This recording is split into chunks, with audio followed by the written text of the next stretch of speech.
Mr. Howard Schultz is the former longtime Chief Executive Officer of Starbucks and a member of the Starbucks Board of Directors. Mr. Schultz, you may proceed with your testimony.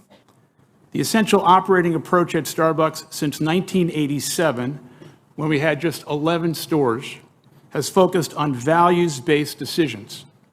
We've always believed that if we exceed the expectations of our people, they in turn will exceed the expectations of our customers. We call our employees partners. This is a very important point to share with the committee, because since 1991, we established shared ownership for every single person at Starbucks, full and part-time. Unprecedented. More than 30 years ago, before the company's IPO, Starbucks created 2 unprecedented benefits for our partners. It was the first of its kind in all of American business, never done before. Starbucks Beanstalk program, a stock equity program, and access to health care almost 25 years before the Affordable Care Act for full and part-time workers who work 20 hours a week. My written testimony has details on the benefits and opportunities we've created for our people over the past 40 years. This represents decades of work striving to build a different kind of company that lifts our customers and gives our partners a chance at a better life. According to Aon, one of the most respected benefits and HR consultancies in the country, this is their voice, not ours. There's literally no company in our competitive set of retail that offers higher value benefits than Starbucks in the United States. And Senators, we did this by building a direct relationship with our partners, built on trust and shared success based on a 40-year track record of benefits and actions to create opportunity. Today, baristas in our stores earn on average $17.50. Respectfully, that's more than the minimum wage of every senator that's represented a state on this committee, including, respectfully, Chairman Sanders, where the minimum wage in Vermont is $13.18. We're at $17.50. With benefits and other income included, such as 100% paid college tuition, the first of its kind in American business, comprehensive health insurance, and Beanstalk equity, the average value approaches $27 an hour. And what I'm most proud of is today 63% of our retail managers started out as hourly baristas, underscoring the opportunity we provide for shared growth and success, and our employee retention is twice the industry average. Let me repeat. Employee retention at Starbucks is twice the industry average. And throughout our history, we have addressed the issues most critical and most important to our people, including pay equity, paid sick leave, fully paid parental leave, support of our partner networks, financial literacy, sustainability, hiring military veterans and their spouses, over 30,000 to date, partnering on food security, and offering industry-leading mental health support. The vision and track record and ongoing pathway for employees has led our industry. A small number of our partners, about 1%, have chosen a different approach, as is their right under law. And while we care deeply about each and every one of our partners, we are limited by law in what we can unilaterally do in union environments. We are 100% committed to fulfilling our obligations as an employer under the National Labor Relations Act, and are committed to good faith negotiations on first contracts for each unionized store. A year ago, I came back to Starbucks as interim CEO and concluded that assignment last week. While not a one-year fix, we are back on the right path and have demonstrated that by $1.4 billion of employee-facing investments that we made this year. Every day, we wake up thinking about how we can put our people first, put them in a position to win, and do everything we can to demonstrate the conscience, the heart, and the values of Starbucks Coffee Company. With that, I welcome your questions. That in America, workers have a fundamental right to join a union and collectively bargain to improve wages, benefits, and working conditions. Do you understand that? I understand, and we respect the right of every partner who wears a green apron, whether they choose to join a union or not. Are you aware that NLRB judges have ruled that Starbucks violated federal labor law over 100 times during the past 18 months, far more than any other corporation in America? Sir, Starbucks Coffee Company unequivocally, and let me set the tone for this very early on, has not broken the law. Okay. Are you aware that on March 1st, 2023, an administrative law judge found Starbucks guilty of, quote, egregious and widespread misconduct, end quote, widespread coercive behavior, and showed, quote, a general disregard for the employees' fundamental rights, end quote, in a union organizing campaign that started in Buffalo, New York in 2021. Are you aware of that?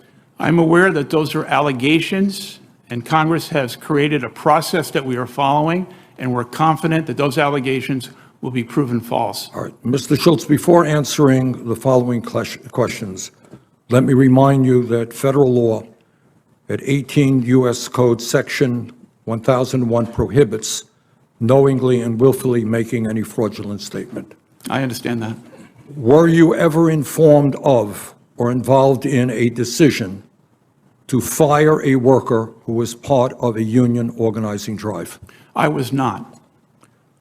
Were you ever informed of or involved in a decision to discipline a worker in any way who was part of a union organizing drive? I was not. Have you ever threatened, coerced, or intimidated a worker for supporting a union? I've had conversations that could have been interpreted in a different way than I intended. That's up to the person who received the information that I spoke to him about. Were you informed of or involved in the decision to withhold benefits from Starbucks workers in unionized stores, including higher pay and faster sick time accrual?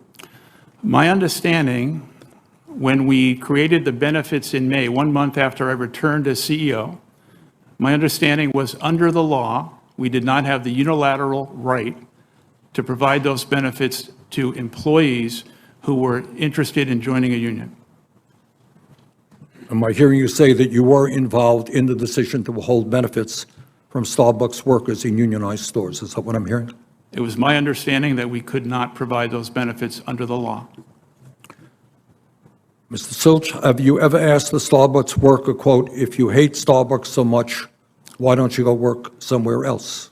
I'm glad you asked that question because I've read in the press that quote, and that's not exactly what I said.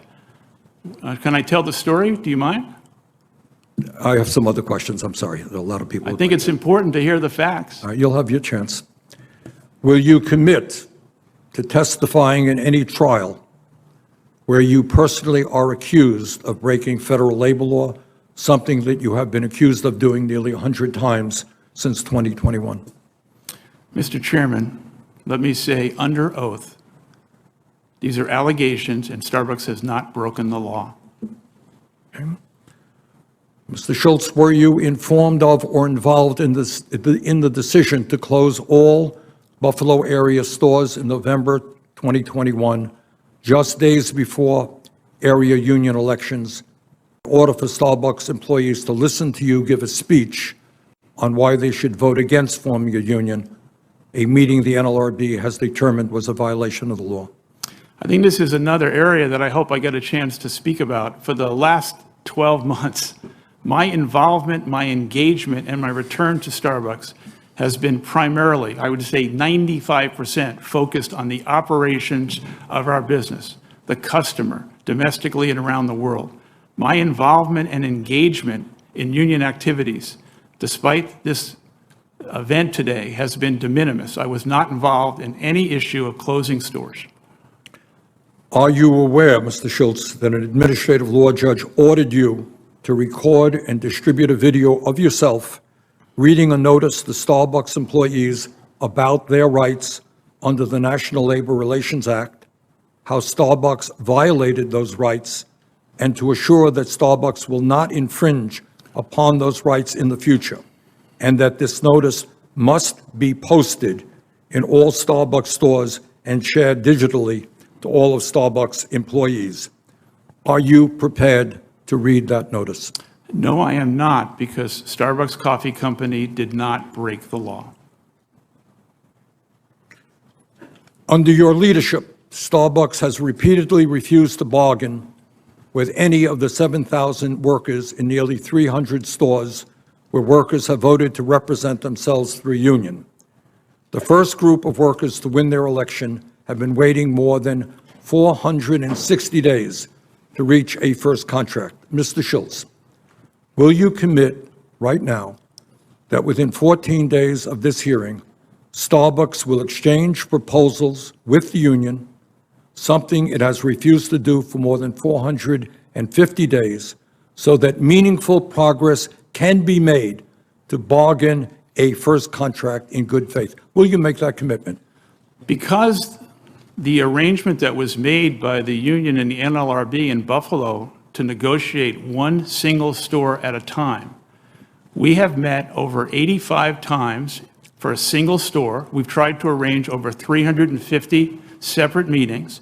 We've said publicly, and I say it here again, that we believe that face-to-face negotiations is the way to proceed. And the reason I want to make that point is that there have been safety issues in which Starbucks managers have been outed on social media. There are privacy issues. We don't want to do it on Zoom. We are prepared to meet face-to-face on a single store issue. Will you make a promise to this committee that you will exchange proposals with the union so that we can begin to make meaningful progress? On a single store basis, we will continue to negotiate in good faith. That's what we'll do. What do you say to the workers who want to join together with their peers to unionize their workplaces, despite however great Starbucks has been for them? Yeah. I've said before, and I want to repeat it, I think unions have served an important role in American business for many years.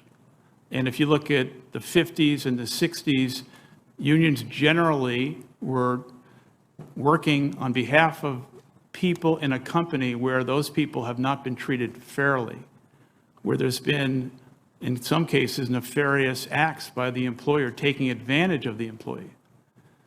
I can only say in my own company, based on the track record that we've had, we do not believe, and it's our preference, that we are that kind of company. We treat our people fairly.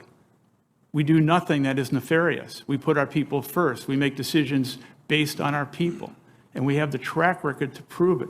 Starbucks is probably one of the best, if not the best, first job in America. As I said in my opening statement, 65% of baristas are now managers.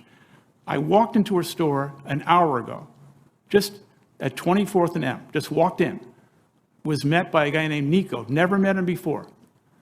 22 years with Starbucks, and he tells me his story. He came from Senegal. He's an American citizen, started as a barista, became a manager, district manager. And the thing that he wanted me to know, this is an hour ago, is I bought a house and I have a car and I raised 2 kids because of beanstalk at Starbucks. Now you put that overall, in the last 15, 20 years, over $2 billion of equity because of beanstalk, 14% of people's Senator base Hickenlooper, pay. your time has expired. So. But it's an important point, $2 billion of equity because of everyone being an owner of Senator Starbucks has gone Cassidy. back to our employees. It's unprecedented. And that's why Starbucks doesn't need a union. That you're being grilled by people who have never had the opportunity to create a single job. And yet they believe that they know better how to do so, and what's best for the American worker, and what's best for the American economy, what's best for growth. I also think it's rich to not recognize the extraordinary conflict of interest we have, which is our Democrat colleagues overwhelmingly get their campaign funds from unions, and therefore would like to find every possible way to extend unions, even if an enterprise feels that it's in their best interest to pursue a different course. Now, I know that there are a number of reasons why you might wish not to have union organization in your various enterprises. At the same time, I agree with Senator Cassidy and with your own comments, Mr. Schultz, which is that people have a legal right to form a union. There are some employers that are not good employers, and a union is necessary to protect the rights of those individuals, and that if any enterprise, including yours, has broken the law, that it should be held accountable for having done so. the same time, there are legitimate reasons why an enterprise might choose not to become unionized. I first would note that within your company, there are probably some stores that are union, some that are non-union. Do the non-union store employees get paid less than the union store employees? The starting wage has been the same. The only difference is the benefits that we created in May. And my understanding under the law is that we were not allowed to provide those benefits to people who are organizing to join a union.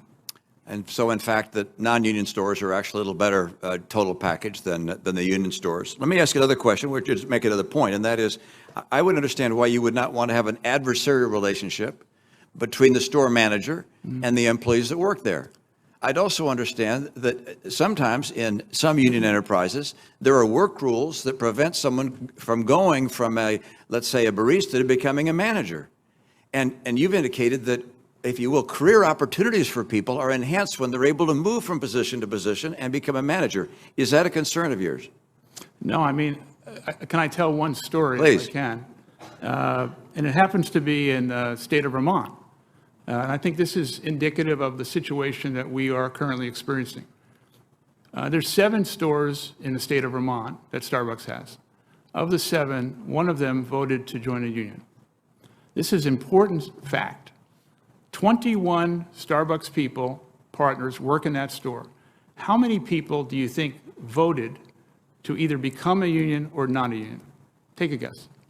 Got me. I would presume the Well, I think majority. when you hear the number, you'll understand the problem. 21 people in the store, 6 people voted. 6. 4 voted to become a union and 2 voted for not. Now, I'm not saying why the other people didn't vote. That's up to the committee to decide.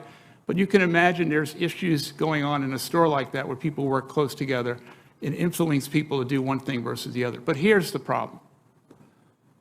Since 6 people voted to the union, of the 7 stores in Vermont, this particular store has twice the level of attrition, and the majority of the people have left the store. And the tension that exists in any store that Starbucks has, since it's individual stores voting in a small group of people, there is lots of issues that we are dealing with. And overall, in the stores that have voted for union, about 300 are twice the level of attrition that we currently have in the 99% of stores that have not voted for union. But the Vermont thing is not a proxy. The Vermont thing is exactly what's going on around the country. Thank you. I appreciate that perspective, and would just turn to one other point, which is we talk about corporate greed all the time as if it's something brand new. Of course, profit incentive and greed has been there from the beginning of humankind. But there's also union greed. Greed exists throughout our society through various enterprises. But let me ask, your company's highly profitable. It was profitable, I presume, very early on, became profitable as time went on. Where does all that profit go? Does it go to all pay you and the senior executives? Where does the profit go of an enterprise? Did it all go out in dividends or stock buybacks? Where has your profit gone over the history of your company? The majority of profits that Starbucks has made has gone back into infrastructure, roasting plants, $800,000 to $1 million to build a store.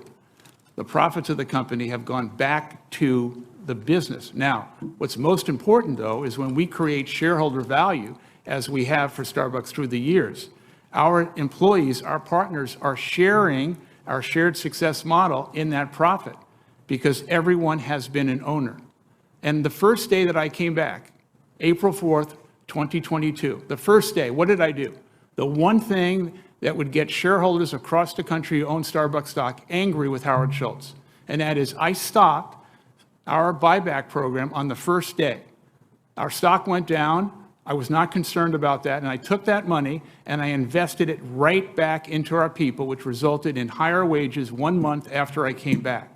Now, that is the only evidence I have, which is the fact that my operating style, which has been 40 years, Thank you, sir. is to build Mr. Schultz. a company that balances profitability with a level of shared success for our people. And we have the evidence to prove it.